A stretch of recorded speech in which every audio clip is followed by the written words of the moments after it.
কলকাতা টিভিতে আপনাদের সকলকে স্বাগত। আপনাদের সঙ্গে রয়েছে আমি অঙ্কুর। আসছি এই মুহূর্তের গুরুত্বপূর্ণ খবরে। সংসদে রংবাজির ঘটনায় প্রধান চক্রী যে ললিত ঝা, যার সঙ্গে বঙ্গেরও একটা যোগ রয়েছে, সেই ললিত ঝা সম্পর্কে এক্সক্লুসিভ তথ্য।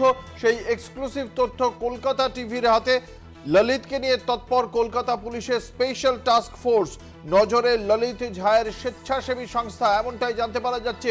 কলকাতা টিভির হাতে সেই এক্সক্লুসিভ তথ্য উঠে এসেছে। ললিত ঝাকে নিয়ে তৎপর কলকাতা পুলিশের স্পেশাল টাস্ক ফোর্স। নজরে ললিত ঝায়ের স্বেচ্ছাসেবী সংস্থা।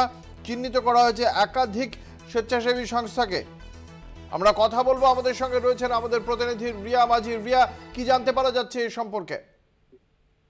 দেখো, তোমাকে জানিয়ে রাখবো, দিল্লি পুলিশের পর এবার তৎপর Kolkata STF special task force. কারণ নজরে মাস্টারমাইন্ড ললিত ঝায়ের এনজিও, একাধিক এনজিওকে ইতিমধ্যেই চিহ্নিত করা হয়েছে। তার মধ্যে রয়েছে ভগৎ সিং ক্রান্তিকারী মোর্চা এবং একই সঙ্গে রয়েছে আরো একটি সাম্যবাদী সুভাষ সভা। এই যে দুটি এনজিও রয়েছে, ইতিমধ্যে এই দুটি এনজিওকে চিহ্নিত করে এই এনজিওর ভিতরে ঢোকার চেষ্টা করছে। অর্থাৎ কে কে রয়েছে এই এনজিওর সঙ্গে যুক্ত, এবং সেই তদন্ত করতে গিয়ে কিন্তু ইতিমধ্যেই সেটা জানা গিয়েছে যে এই যে সাম্যবাদী সুভাষ সভা যে এনজিওটা রয়েছে, এটা হচ্ছে পুরুলিয়া বেস একটি এনজিও। সেখানে সেক্রেটারির পদে ছিল এই ললিত ঝা এবং পার্টনারশিপে ছিল, অর্থাৎ এর সঙ্গে যুক্ত ছিল হচ্ছে হালি শহরের নীলাক্ষ।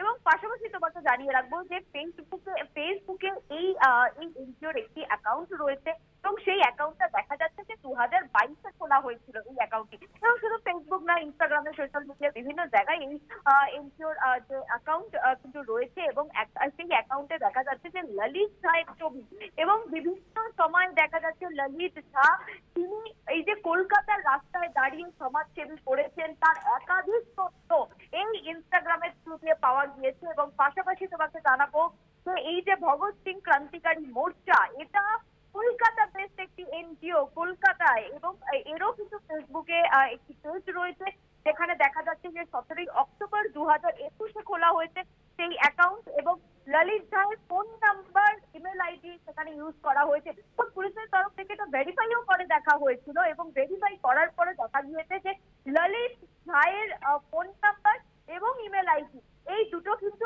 একদম সঠিক, এবং সেটা ললিত ঝাই ব্যবহার করে বলে এমনটাই কিন্তু পুলিশ সূত্রে ইতিমধ্যেই খবর পাওয়া গিয়েছে।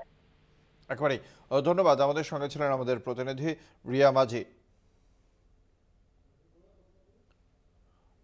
আপনাদের জানিয়ে রাখি, এই ললিত ঝা সংসদ হামলায় প্রধান পরিকল্পনা যার মাথা থেকে এসেছিল, সেই ললিত ঝার বিষয়ে তথ্য সংগ্রহ করছে কলকাতা পুলিশের স্পেশাল টাস্ক ফোর্স। বিভিন্ন জায়গায় হানা দেওয়া হয়েছে। বেশ কয়েকটি এনজিও যাদের সঙ্গে যোগ ছিল এই ললিত ঝায়ের, সেই সমস্ত এনজিওগুলিকে চিহ্নিত করা হয়েছে বলেই জানতে পারা যাচ্ছে।